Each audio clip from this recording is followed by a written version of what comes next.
Morning, everyone. Firstly, an apology. I am not there with you, as you can probably tell. Um, I was fully expecting to be, and it's unfortunate that I can't be. I am absolutely devastated.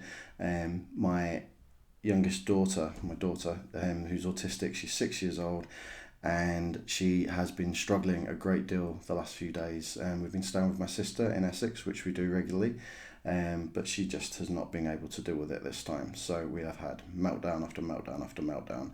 And so, unfortunately, I've had to return home. So I am currently about 370 miles away from you, which is not where I wanted to be. There are some good friends in the audience. There are some people I really wanted to see again. There are some people that I really wanted to meet. But I'm just sorry that I can't be there with you because I know you're all going to be having an amazing time. And I know that it will be an amazing event put on by Jen and Chrissia as well. Enough of my waffle. I'll begin. When I was young, around the age of 4 or 5, I used to drag a chair from my bedroom all the way across the landing and stand on it, looking out of the window onto the street below. The house I lived in was on a row of houses called a crescent, but it was more like a giant oval roundabout, with houses on the inside and houses on the outside. It was a safe place to play, like a mini estate, with only the people who lived there driving around the one-way system. As you can imagine, there were a lot of kids playing on it. There were bikes and skateboards strewn everywhere, cricket, tennis, football matches, giant games of tag, hopscotch and skipping ropes. A car would enter the crescent, a rally cry would go out, carried like a beacon down the street. Everything got picked up and dumped on the verge, and then brought straight back into the road again once the car had passed. All weathers these kids were out there, jumping in the giant puddles, in the spring rains, running around barebacked and in shorts when the sun blazed. And all weathers, I watched them from my window.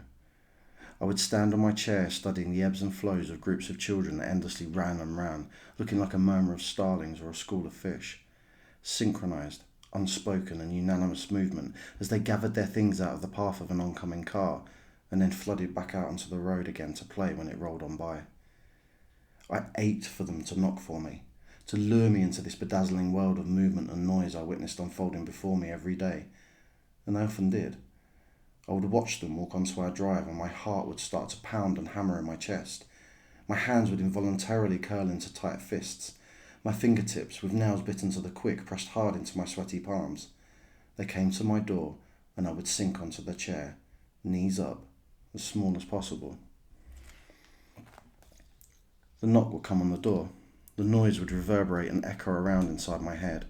My thoughts would freeze in that cavernous space between my ears, so usually filled with rumbling gears and constant considerations and memory. And the knock would bounce around inside there, getting louder and louder until it matched the thumping of my heart. Bang, bang, bang. My mum would answer the door. There'd be a muttering that I'd be unable to understand and make sense of over the continuing noise of the drumming in my skull. And then she'd appear at the foot of the stairs, looking up at me huddled tight on this chair, rocking ever so slightly. The same line every time, rote and repetition. Do you want to go out and play? Crying yes, yes, yes, with the roar of a crowd inside my skull. I'd give a barely perceptible shake of my head. Mum would look at me with disappointment and vanish. More mutterings, and the door would close. The child would return to its dance through the streets, and I would uncurl slowly, slide from the chair, and disappear into my room, shell-shocked, exhausted, and broken-hearted. This was me at the age of 4, 5, 6, 7, 8, 9, onwards and onwards. That window was my watchtower, my observatory. I wanted to play with them. I was desperate to play with them, but doing so hurt. I tried to join in the games at school and got lost amidst the unspoken rules or rules that made no sense, that were illogical and mindless, that changed minute by minute and everyone seemed to know how and why. I stood on the edge of the playground watching, analysing, every so often attempting to join in, but every time it led to my confusion, my heartache. So the patterns in clouds or leaves became more important. The world inside my head beckoned because those things were safe and manageable and understandable. Interacting with the real world became a lesson in masking and contextless mimicry. I grew into a teenager and I stood on the edge of life, in bars and nightclubs, drinking furiously, a flurry of amphetamines, trying hard to be like everyone else, trying hard to fill the gaping void inside myself that was the absence of normality that everyone else seemed to have. I stood on the edge of the workplace, masking harder than ever, watching as colleagues danced the same dances as those children in my street, a school of fish shimmering and flickering and seamlessly moving as one through the ocean of socialness. I stood, near permanently, millimetres away from the end of my mortality, where stepping out was a lure of dissolving into an oblivion of not being different and not being apart. I stood, searching endlessly for something, without knowing or understanding what that was. And now here I am, before you. And it's different. It's different because my search is over. Something that happened only in pockets before, only ever in the safety of my home with my wife and children, is in full-scale effect every time I come to a group of autistic people. Because I stand here before you, neither judged, ostracised, lost, invalidated, or unheard. And because of that, I stand here at peace with myself. I stand here accepted. That's what my search was for. Acceptance. As a community, we talk about acceptance a lot, but why is it important? What is it really that we want to see happen? We all want better lives. We all want not to be coerced and subjugated. We all want not to be forced to live our lives as pale imitations of ourselves, to not hide in fear behind a mask, to not kill ourselves doing it. We want meaningful lives and love and happiness. But in all honesty, it's not going to happen, at least not for most of us. Not until enough of us realise that we're not just fighting a battle for acceptance, we're in a civil rights movement and are fighting for recognition of our identity. In order to win, though, we need to do something drastic. We need to stop talking about ourselves. And you think that doesn't make sense? Well, it's like this. I'm often asked to speak. It's like they know I have a lot to say. And I'm often asked to speak about my life, my personal experience. But honestly, my story is not important. I could tell you how I went undiagnosed until the age of 23, how awful and crushing my childhood and time at school was. I could tell you about my cyclical crashes into autistic burnout, the toll of masking and pretending to be someone and something I'm not. I could tell you of suicide attempts at age 14 and 20 and countless moments of suicidal ideation. I could tell you of being diagnosed and being sent out of the door with nothing but my whole life being stripped away and no support there to help me understand myself. I could tell you of the times I disclosed in the workplace and watched that job fall to pieces around me as I was viewed and treated differently by my colleagues. I could tell you of the isolation, the sense of loss, the lack of belonging. My story is unimportant though. Why? Because the geography changes but the stories remain the same. Nearly all autistic people have one major thing in common aside from being autistic, and that's our lives. The isolation, the loss, the lack of belonging, the invalidation. Being asked to talk about my lived experience is not something I do because it's tokenistic. It becomes about me, and I'm unimportant. It's a tool used to divide us, as much as the phrase, if you've met one autistic person, you've met one autistic person, has been warped and twisted from its original meaning to now also divide us. To be thrown back at us as a reason that we cannot be a voice for a community, only for ourselves as individuals. We are denied the authority to talk about us collectively, when everyone who is not us is talking about us collectively. My story is unimportant because it's us who are important. Our collective stories, the weight of our collective lives matters. My responsibility when I talk to anyone is to all of you, all of us. It's not to tell people about my life, but to be a platform for all autistic lives. That's what's missing from the narrative of autism. The narrative of autism is driven by the autism industry, the media, professionals, everyone but the very people they are talking about. So what's lost amongst all of that? What is it that we mask to cover up? That we hide for so long that when the time comes for it to return to the surface again, we have no idea what it looks like? What is it that we are denied? We're not just battling for acceptance. This is a civil rights movement, remember? So this is a battle for our autistic identity. This is what is being denied us. Daily, autistic people are broken upon the back of the wheel of society. We are treated, electrocuted, bullied, beaten, assumed to be incompetent, locked in institutions, wrapped, collated, force-fed bleach, normalised, cast out, denied jobs, arrested, incarcerated, lied to, fired, abused, stem-celled, given a multitude of diets, shoved in hyperbaric chambers, researched to within an inch of our lives, lied about. An infinity of myths perpetuate societal conscience about us, and decisions are made based upon belief of those myths. This negative narrative that controls and dictates every breath that we take. All of which uses the tools of language, of haves, withs, living with, suffers from, that is designed to isolate ourselves from the most fundamental aspect of who we are. All of which causes a fracturing of our identity, shards of which are smashed upon the ground with every autistic person that dies between the ages of 36 and 54. Smashed with every autistic woman and girl that is denied a diagnosis because professionals cannot recognise the legacy of a diagnostic criteria written by a bunch of old white men who think we are disordered because they say that we are. Smashed by the fact that everything that is not autism is lumped under autism, so people's needs are not met, and autism is blamed for it.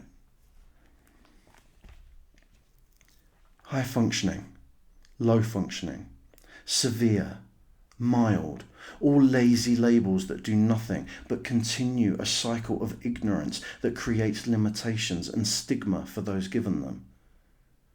All this created by autism professionals. The current culture of autism is that professionals decide what we need.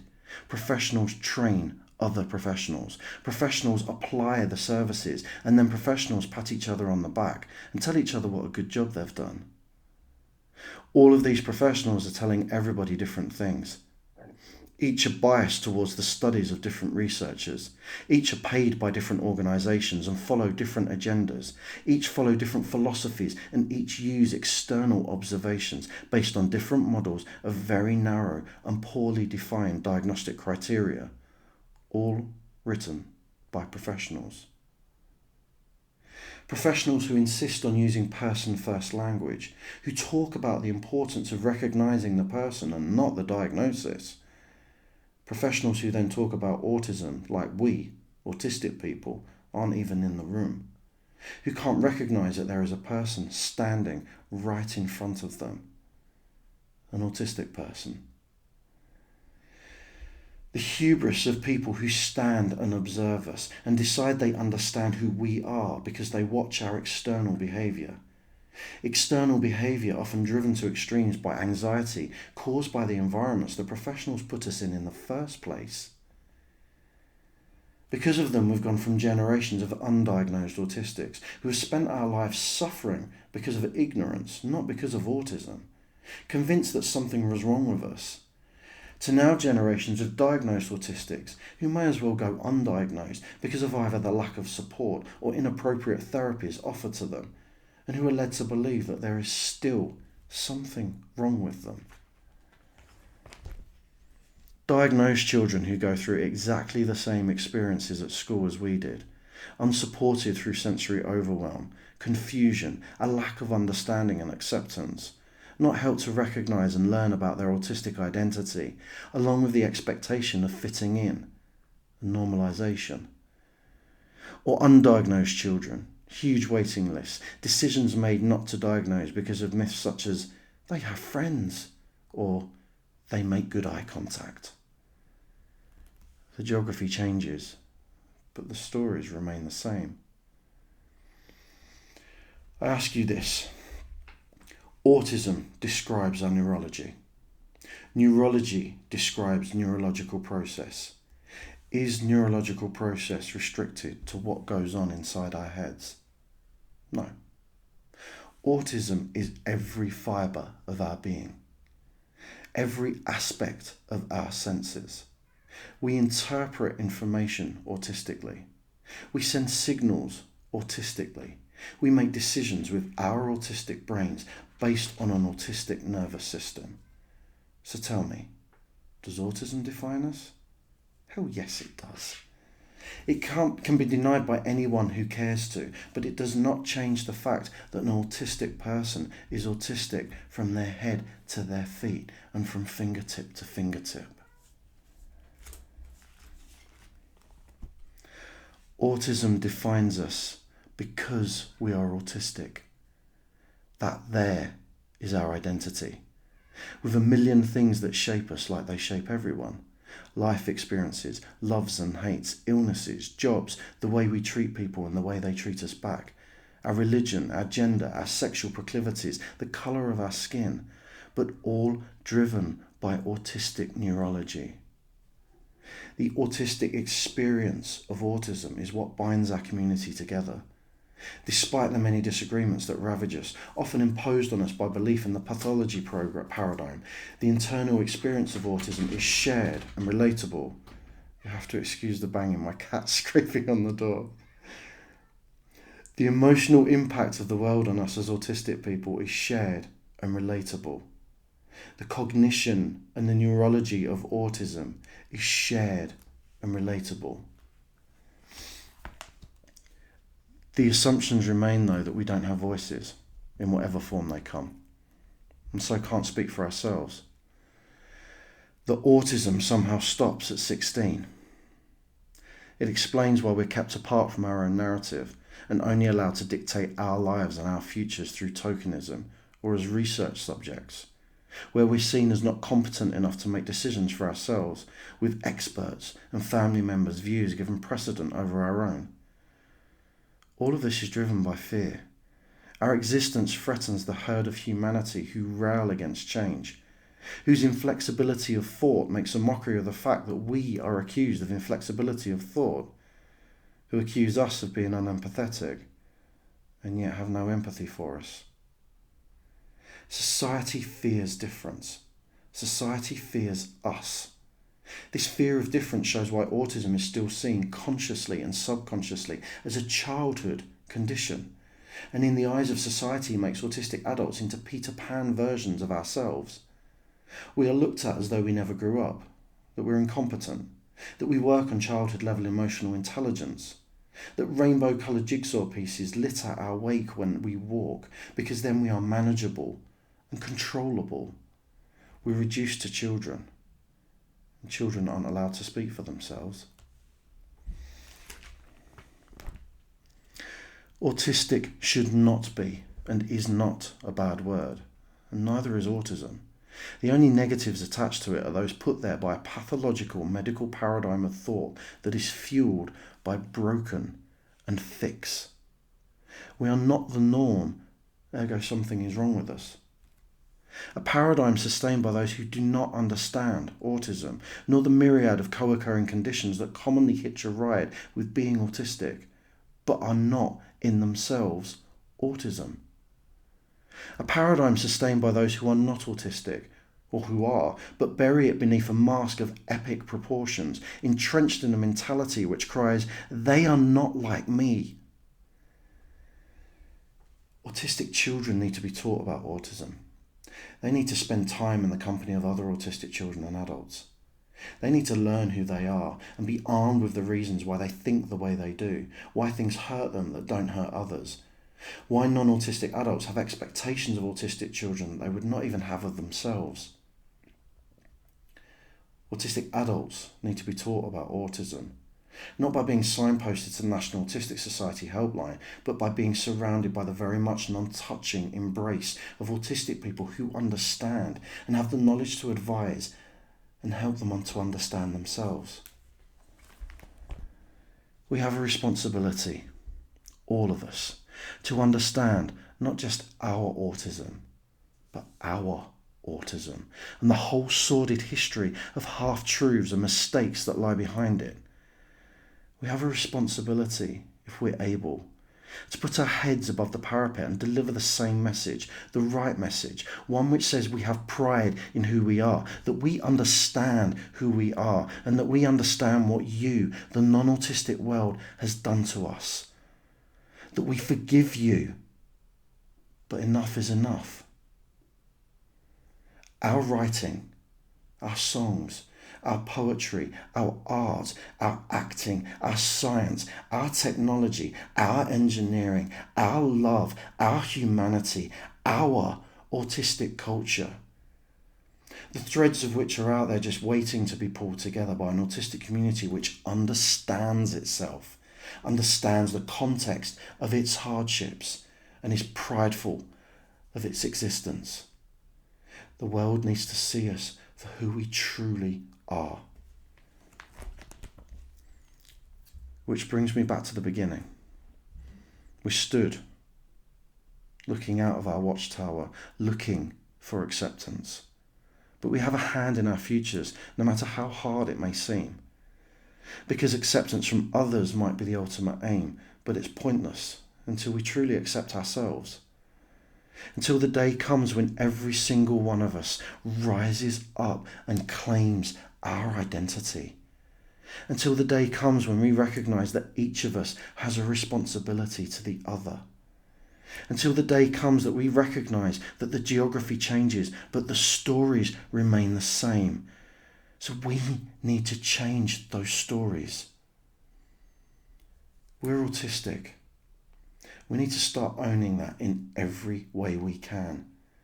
Owning our narrative and not relying on the non-autistic world to hand it to us. Owning our autistic identity. Thank you for accepting me. Now the time has come to accept ourselves.